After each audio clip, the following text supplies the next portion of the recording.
Fliptown est un jeu pour 1 à 4 joueurs à partir de 14 ans pour des parties d'environ 30 minutes. Pour une fois, je vais commencer par expliquer le mode solo.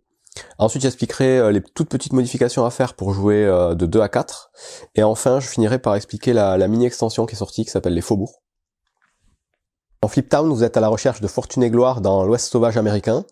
Vous allez tenter d'explorer les environs, tenter des braquages, essayer d'aller chercher de l'or dans la mine, visiter les bâtiments de la ville et éventuellement piller le cimetière.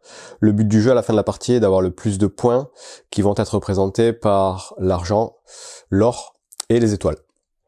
Pour la mise en place, vous allez prendre un plateau personnel que vous allez placer devant vous, un petit feutre effaçable qui va vous servir à aller cocher différentes choses. Donc c'est un jeu de flip and write, c'est-à-dire que vous allez utiliser des cartes qui vont vous permettre d'aller cocher différentes choses sur votre plateau personnel.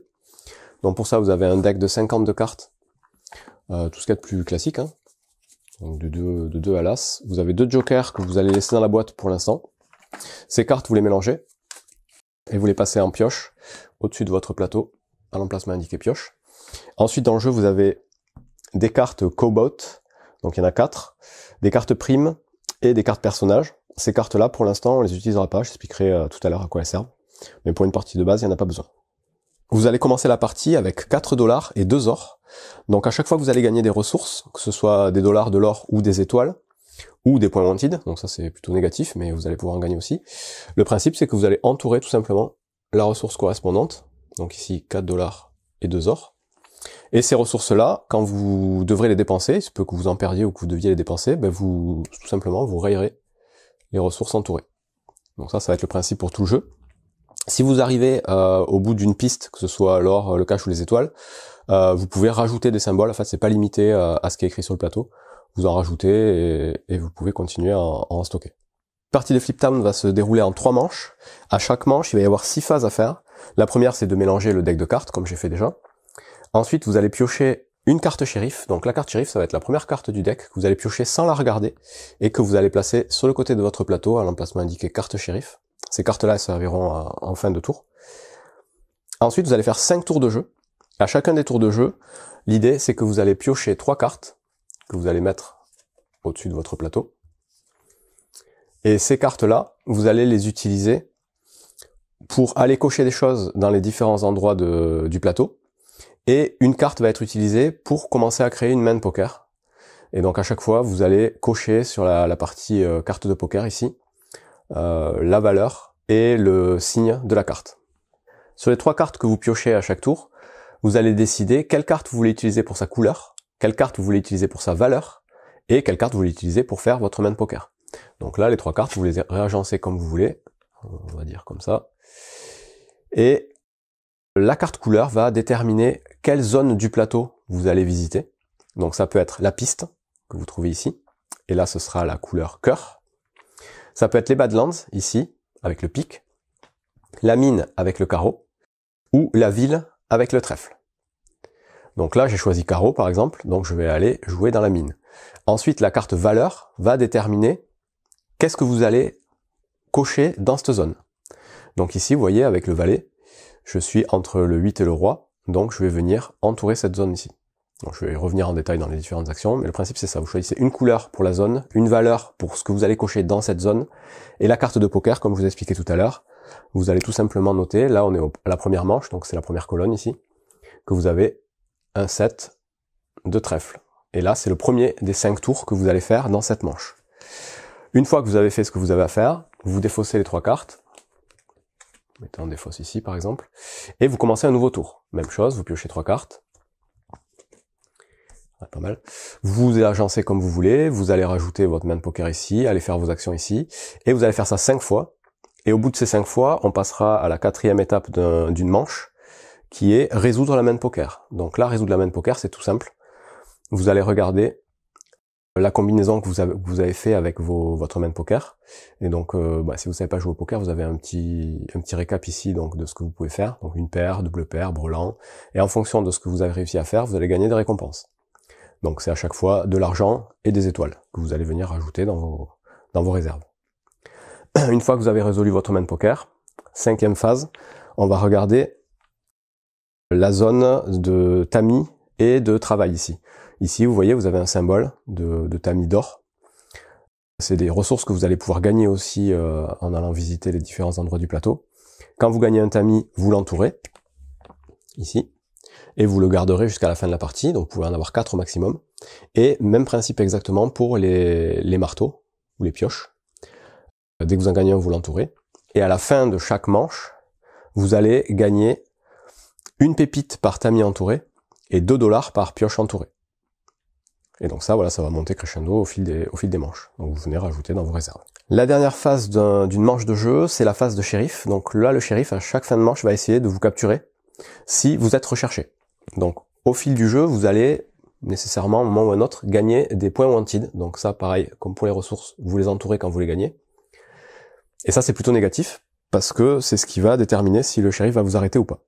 Mais avant de dévoiler la carte shérif pour savoir, chaque joueur, donc là, quand on joue solo, le joueur va avoir le choix de dépenser des pépites d'or pour corrompre le shérif. Et s'il le fait, il doit dépenser autant de pépites d'or qu'il a de symboles wanted récupérés. Donc là, j'ai 4 symboles wanted, il faudrait que je dépense 4 pépites d'or, donc pour les dépenser, je les raye, je vous ai expliqué tout à l'heure. Et dans ce cas-là, la carte shérif, on va la dévoiler, mais elle aura aucun effet.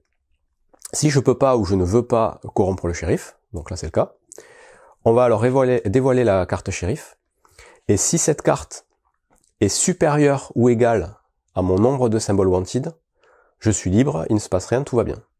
Si par contre cette carte, elle est inférieure strictement à mon nombre de symboles wanted, je suis arrêté, et dans ce cas-là, je vais perdre des ressources. Si je suis à la manche 1, je perdrai 10 $ ou 4 points d'étoile, victoire. À la manche 2, je perdrai soit 14 $, soit 6 points, et à la manche 3, je perdrai soit 18 $, soit 8 points. Et dans tous les cas, si j'ai 14 symboles wanted ou plus de cochers, je serai obligé de perdre des étoiles. Je ne pourrai pas choisir de perdre de l'argent. Donc ça, voilà, c'est quelque chose qui va intervenir à la fin de chaque manche, qui va éventuellement vous faire perdre les ressources que vous aurez accumulées pendant la manche. Une fois que les 6 phases de la manche sont terminées, donc pour récapituler, on mélange la pioche, on pioche une carte shérif face cachée, on dévoile 3 cartes pour jouer nos actions et on fait ça 5 fois, et ça va être indiqué surtout par les cartes poker qu'on va garder à chaque fois. Ensuite, on résout notre main de poker pour gagner des ressources. On regarde si on a de l'or ou de l'argent grâce à nos tamis et nos pioches. Et on résout la carte shérif. Une fois qu'on a fait ça une première manche, on reprend toutes les cartes, on les remélange et on recommence une deuxième manche. Et on fait ça 3 fois. Au bout de la 3e manche, on va compter les points. Et les points, c'est tout simple. Vous allez gagner 1 point tous les 4 $ que vous aurez stockés dans votre zone de dollars.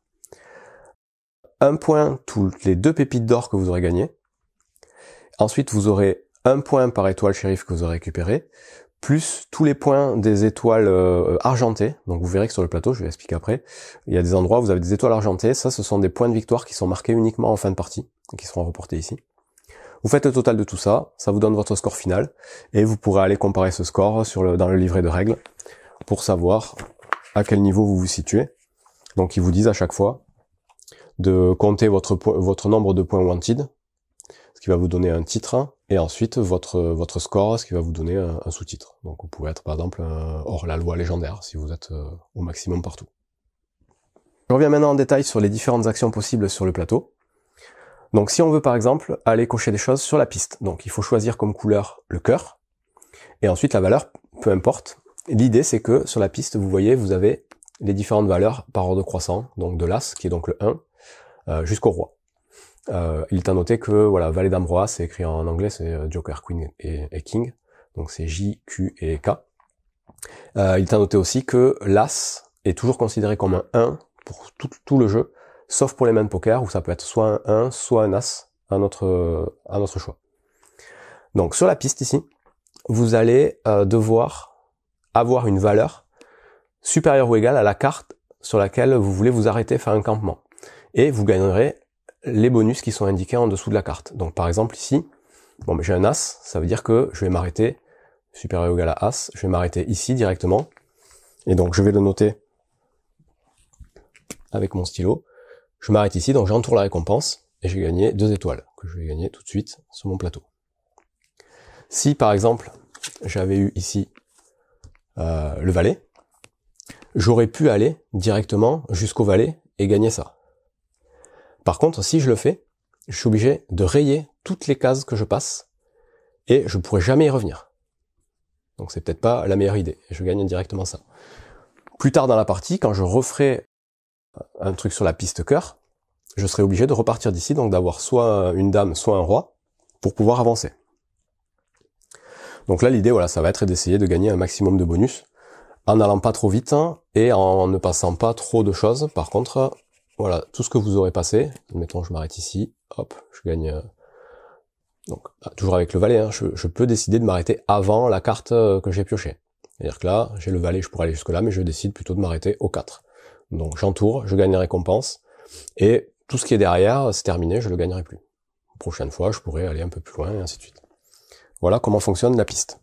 Pour les Badlands, donc là c'est le pic, il faut qu'en couleur je choisisse le pic, et ensuite la valeur va déterminer ce que je vais essayer d'aller voler, faire des braquages ou autre. Donc je peux voler des poules, c'est les plus faibles valeurs, des vaches, valeur un peu supérieure, les diligences ou les trains. Et là, à chaque fois que, donc là par exemple j'ai un 7, ça veut dire que je vais essayer d'aller voler, hop, la vache numéro 7. Donc j'entoure ce que je vais essayer de voler. Une fois que c'est entouré, plus tard dans le jeu, on ne pourra pas retourner essayer de voler la même chose, donc ça sera fait. Et là, tout de suite, je vais gagner les points wanted qui est indiqué en dessous. Donc là, on fait des vols, on gagne nécessairement des points de recherche. Donc ici, j'en gagnerai 2, que j'entoure sur mon plateau. Et pour savoir si je gagne la totalité des étoiles et des dollars, je vais devoir piocher la première carte du deck, qui va être la carte vol. Donc c'est indiqué ici. Et cette carte, vous voyez, bon ici c'est un 3, si elle est supérieure ou égale à la cible, donc supérieure ou égale à 7 pour le coup, je gagne toutes les récompenses qui est indiquées dessous. Si par contre elle est strictement inférieure à la cible, je gagne uniquement la moitié des étoiles et je gagne pas l'argent. Donc j'ai pris mes points wanted, ça c'est obligatoire. Et voilà, si la carte ici est inférieure à la cible, donc là c'est le cas, c'était un 7, pas de bol, je pioche un 3, c'est inférieur. En gros j'ai un peu échoué mon vol, donc je gagne juste 2 étoiles au lieu de 4 et je gagne pas les dollars. Donc ça va être le principe à chaque fois pour chaque vol.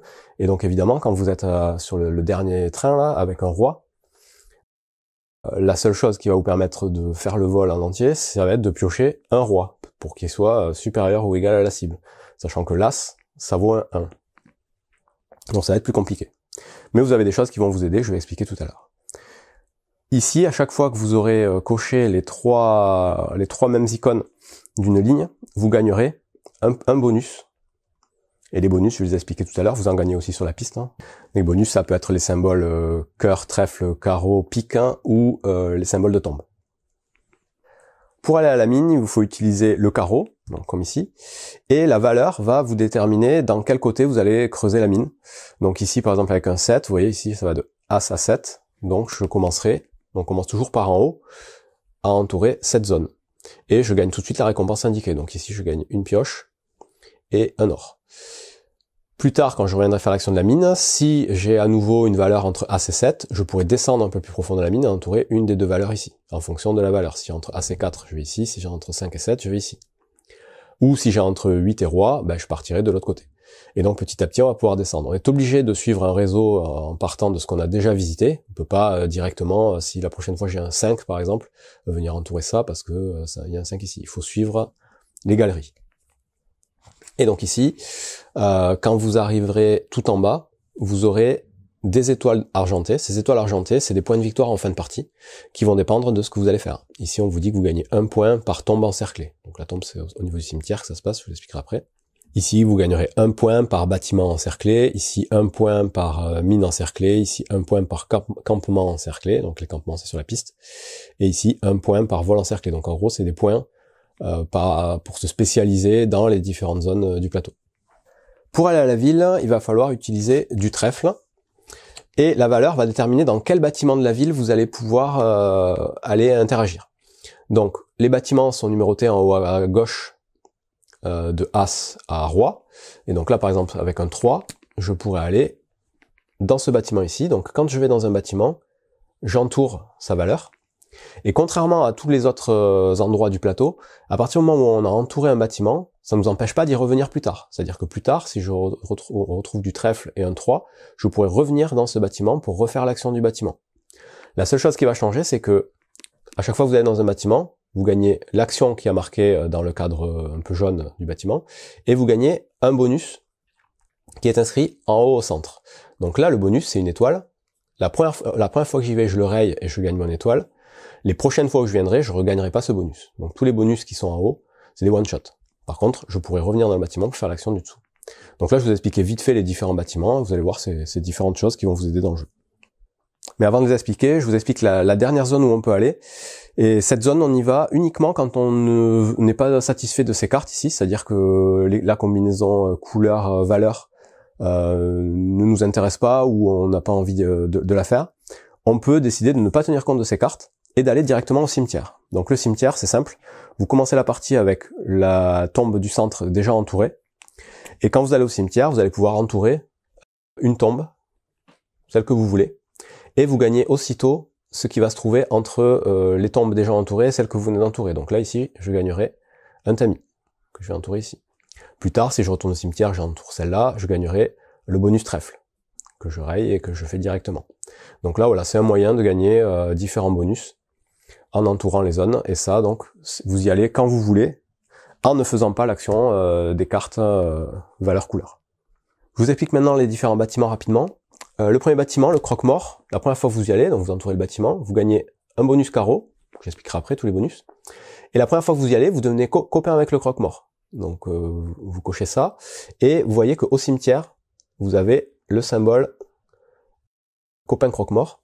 Quand vous faites ça, vous ignorez les symboles wanted que vous devriez normalement avoir chaque fois que vous allez entourer une tombe. Je vais expliquer, mais à chaque fois qu'il y a ce symbole-là, ça veut dire que vous prenez un symbole wanted. Bon, mais si vous êtes copain avec le croque-mort, hop, vous le prenez pas, ce symbole. La deuxième fois que vous allez visiter le croque-mort, vous gagnez l'appel. Donc l'appel, c'est pareil, ça se passe au cimetière, vous entourez ici l'appel, et donc là, chaque fois, à partir du moment où vous avez l'appel que vous allez piller une tombe, vous gagnerez une étoile. Donc ça, c'est pour le croque-mort. Le bâtiment d'à côté, c'est la banque. La banque, elle va vous permettre de faire des paris sur les couleurs de cartes qui vont sortir plus tard dans le jeu. Donc vous pouvez dépenser 4 $, donc ça coûte 4 $, il faut pouvoir les rayer dans sa zone de cash, pour parier sur du rouge ou sur du noir. Si vous pariez sur du rouge, vous entourez le rouge ici. Si vous pariez sur du noir, vous entourez le noir. Vous pourrez parier que sur une seule couleur en même temps. Par contre, vous pouvez revenir plus tard dans le bâtiment pour changer de couleur. Et à partir de là, à chaque fois qu'on va dévoiler les 3 cartes d'un tour, si toutes les cartes sont noires, que vous avez parié sur du noir, vous gagnerez un certain nombre de points d'étoiles en fonction de la manche en cours. Si on est à la première manche, vous gagnerez une étoile à chaque fois qu'il y a 3 cartes de la même couleur, sur lesquelles vous avez parié évidemment. À la manche 2, ce sera 2 points, à la manche 3, ce sera 3 points. Le bâtiment juste à côté, la planque, elle, à chaque fois que vous y allez, vous allez pouvoir rayer des symboles wanted. Donc c'est-à-dire que, hop, vous en rayez 4, vous en avez plus que 2, et ça va vous aider pour échapper au shérif. Les écuries, même chose, la première fois que vous y allez, vous entourez ça, vous gagnez un bonus de cimetière, j'explique après, et vous avez le choix entre acheter un cheval de trait ou acheter un pur sang. Si vous achetez un cheval de trait, vous payez 3 $, et vous gagnez tout de suite une pioche et une étoile. Si vous achetez un pur sang, vous allez venir l'entourer sur la piste donc cœur, ici, vous voyez, vous avez le pur sang ici, vous le retrouvez. Et ça va vous permettre de faire plus 6 sur la valeur de la carte quand vous allez l'utiliser. Donc ça va vous donner plus de possibilités pour avancer plus ou moins vite sur la piste.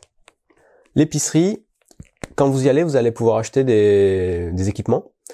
Donc vous avez le choix à chaque fois, mais vous pourrez acheter qu'un seul équipement par visite. Donc vous y allez, vous gagnez le bonus. Et vous pouvez, dans un premier temps, acheter pour 3 $ un tamis pour chercher de l'or et gagner une étoile. Ou alors acheter la pioche et gagner une étoile. La pioche, quand vous l'achetez, vous allez l'entourer à côté de la mine et elle va vous servir à faire plus 2, moins 2 sur la valeur de la carte que vous utiliserez à la mine. Sinon, vous allez pouvoir acheter aussi le foulard. Donc le foulard, ça va coûter 1 $.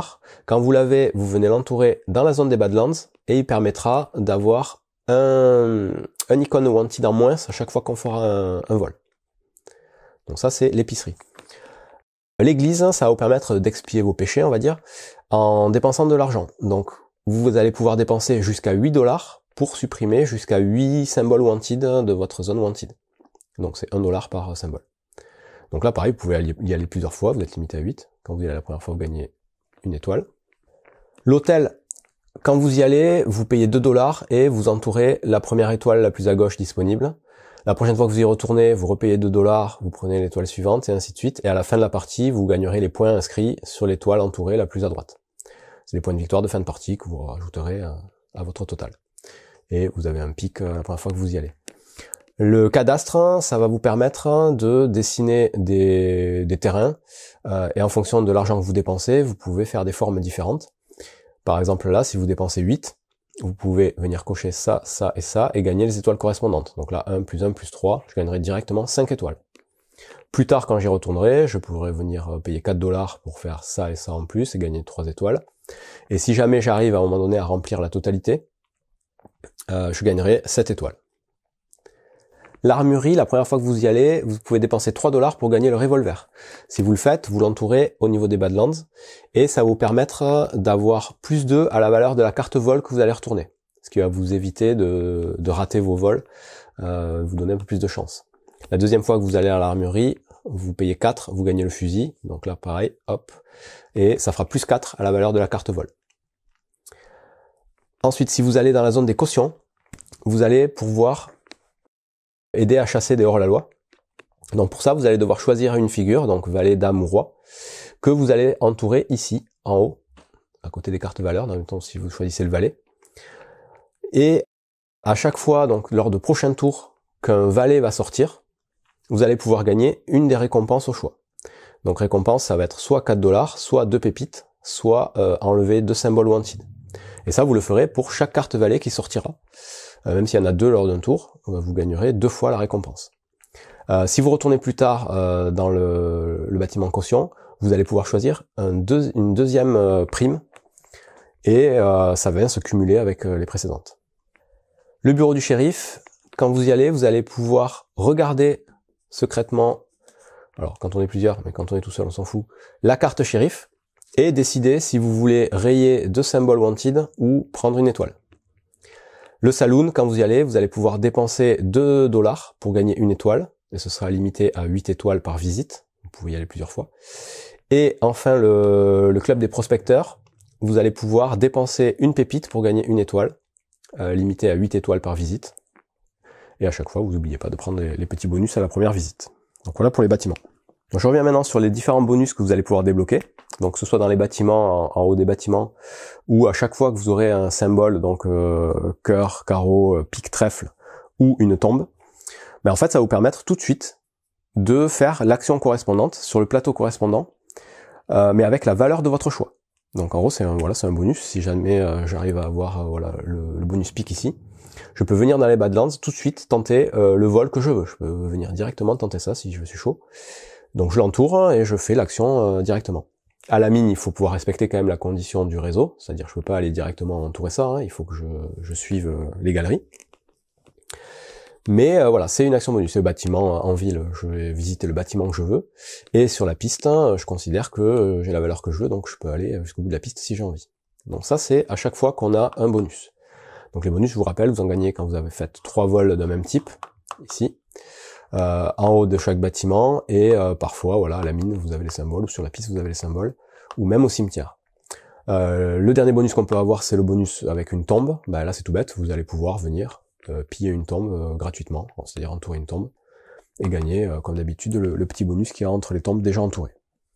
Autre point important, c'est inscrit sur le plateau. À tout moment dans la partie, vous allez pouvoir dépenser 2 pépites pour changer la couleur d'une carte, par la couleur de votre choix. Donc là, j'ai sorti ça, je peux décider que mon set là, c'est un cœur finalement, parce que je veux aller faire la piste.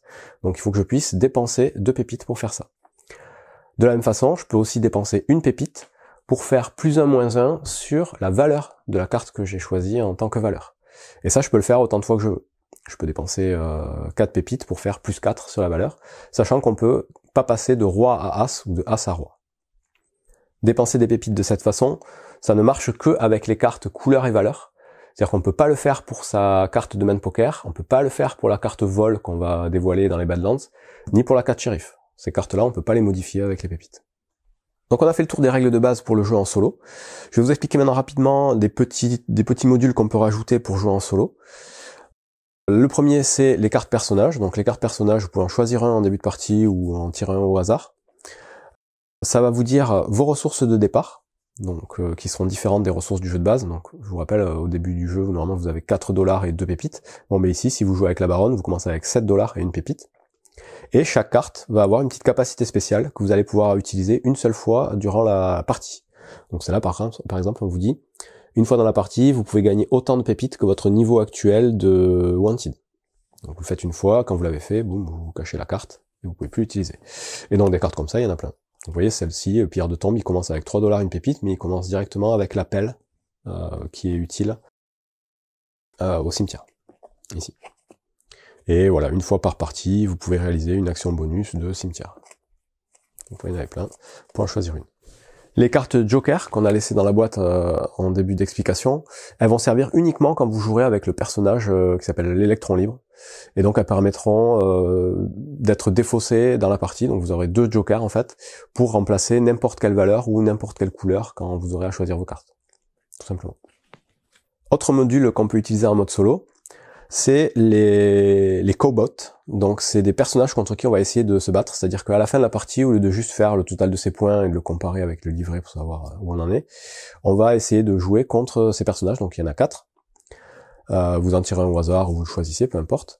Ce personnage-là, vous le mettez à côté du plateau, et à chaque fois qu'il va y avoir une carte de la couleur du personnage, vous voyez qu'ils ont tous une des 4 couleurs, chaque fois qu'il y a une carte de la couleur du personnage qui va sortir, sa capacité spéciale va s'activer. Donc lui, par exemple, il vous dit que si vous gagnez au moins une action bonus à ce tour, Wyatt vole une carte. Donc voler une carte, c'est prendre la première carte de la pioche et la mettre dessous. Tout simplement. Donc il faudra faire attention quand il y a du trèfle qui sort, d'essayer d'éviter d'avoir des actions bonus. Les autres personnages ici, son action bonus, si vous gagnez au moins un symbole wanted à ce tour, ils volent une carte. Donc le principe c'est toujours pareil, ils vont voler des cartes. À la fin de la partie, son score à lui, ça va être en fonction du mode de difficulté que vous allez choisir, donc facile, normal ou difficile. Il va gagner 1, 2 ou 3 points par carte qu'il aura volé. Donc toutes les cartes qu'on aura placées dessous à la fin de la partie, ça vaudra un certain nombre de points en fonction de la difficulté. Et ensuite, on va regarder dans les 4 différentes zones du plateau ce que nous on a fait, et ça va lui permettre de gagner des points aussi. Donc par exemple, lui, à la ville, il va gagner autant de points que de bâtiments qu'on n'aura pas visités, et ce sera multiplié par 4, ce bonus. À la mine, il va gagner autant de zones de mine qu'on n'aura pas visitées, multiplié par 3. Sur la piste, autant de spots qu'on n'aura pas visités, multiplié par 2, et dans les Badlands, autant de vols qu'on n'aura pas fait, multiplié par 1. En mode difficile, on fait le total de ces 4 choses, plus les cartes volées, ça lui donne son total. En mode normal, on fait le total uniquement des 3 premiers, et en mode facile, on fait uniquement le total des 2 premiers. Ça va donner son score, vous calculez votre score normalement, si vous avez fait mieux que lui, vous avez gagné, sinon vous avez perdu. Maintenant, si on veut jouer à Flip Town, on a plusieurs, donc de 2 à 4. C'est tout simple, chaque joueur va avoir son petit plateau, donc il y en a 4 dans la boîte. La pioche, on va la mettre au centre de la table. Quand on tirera les 3 cartes, on les mettra aussi au centre de la table, et chaque joueur va pouvoir choisir laquelle des 3 cartes il veut utiliser comme couleur, comme valeur ou comme carte de poker. Chacun fait, ça se joue en simultané, fait son choix, va faire ses actions, va noter sa carte de poker de son côté. La carte shérif, pareil, elle va être placée, au lieu d'être à côté du plateau, elle sera placée au centre de la table. Même chose, face cachée. Ça change pas. Les ressources de départ, c'est les mêmes. Vous avez 4 $ et 2 or pour commencer la partie. Et la petite différence, c'est qu'on va rajouter des cartes primes. Donc les cartes primes, il y en a plusieurs. Donc là, vous allez pouvoir, je vais rien faire là, les mélanger et en choisir 3 que vous allez placer au milieu de la table en début de partie. Et ça va être des objectifs qu'il va falloir essayer d'atteindre pour gagner des étoiles. Donc le premier à réussir à atteindre un des objectifs gagnera 7 étoiles. Ensuite, on retourne à la carte. Et tous les autres qui feront aussi l'objectif gagneront 4. Si on est 2 au même tour à avoir l'objectif, les 2 gagneront les 7. Et on retourne à la carte. Donc ici, on vous dit par exemple, collecter au moins 9 pépites dans la mine. Donc il faudra compter le nombre de symboles pépites que vous avez entourés dans la mine. Et si vous en avez 9 ou plus, hop, vous gagnez 7 points, on retourne la carte. Donc là, elles sont toutes différentes, elles sont toutes bien expliquées, c'est assez simple. Ici, par exemple, cercler au moins 4 sites dans chaque région. Donc il faut que vous ayez 4 zones entourées dans les 4 régions principales. Donc ça, voilà, c'est le petit truc en plus quand on joue à plusieurs. Une sorte de course à l'objectif. À plusieurs, vous pouvez aussi jouer avec les cartes personnages. Donc vous en distribuez un à chaque joueur en début de partie, et même principe, il prend ses ressources au début, et il a son action spéciale à utiliser une fois quand il veut dans la partie. Et il y a aussi une variante qui peut être utilisée en solo ou à plusieurs au niveau des cartes de poker. Donc là, vous voyez, vous allez avoir à la fin 5 cartes qui vont faire votre main poker. Vous pouvez aussi décider de piocher, après avoir pioché la carte shérif dans un tour, de piocher 2 cartes supplémentaires que vous allez venir rajouter à votre main poker, donc qui seront fixes. Et du coup, quand vous allez faire votre main poker à la fin, vous aurez le choix entre 7 cartes au lieu de 5, pour faire la meilleure combinaison. On vous dit aussi quand vous jouez à plusieurs que vous pouvez, pour une partie plus compétitive, faire en sorte que ce soit uniquement la meilleure main poker parmi tous les joueurs qui remporte le bonus, et pas les autres. Il nous reste à vous expliquer la petite extension Les Faubourgs, qui est sortie à peu près en même temps que le jeu. Donc dans cette extension, vous retrouvez tout d'abord 2 nouvelles cartes joueurs que vous allez pouvoir mélanger aux autres et que vous allez pouvoir utiliser. Et 2 nouvelles cartes Cobot, pareil, que vous allez pouvoir utiliser pour varier les parties quand vous jouez en solo.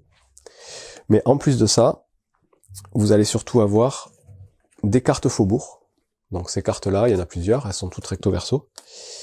Et au niveau de la mise en place, quand vous jouez à plusieurs, vous allez mettre une seule carte prime côté 7 points commune à tout le monde.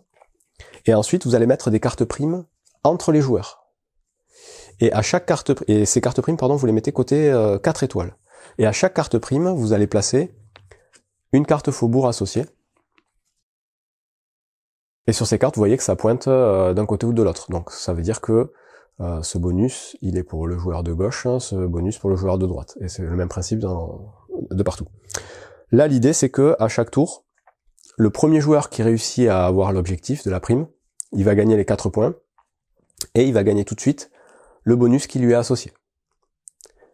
Et on retire alors la carte bonus, et donc le joueur suivant, enfin l'autre joueur, s'il arrive à remplir le bonus, il gagnera juste les 4 étoiles, mais il aura plus le petit bonus du Faubourg.